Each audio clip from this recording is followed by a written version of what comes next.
Hello, good day. My name is Grace, and I get some oracle reading, angel, and tarot reading. And I got ready. We start some reading today, and today is Friday on the 4/10, 2024.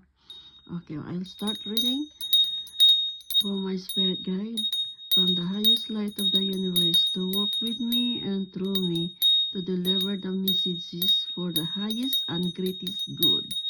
And all my angel and seven archangel, all spirit guide, and sister and friend come and join me and protect me while I'm reading this three card. Okay, so guys, I'll start. And I got some card today is vulnerability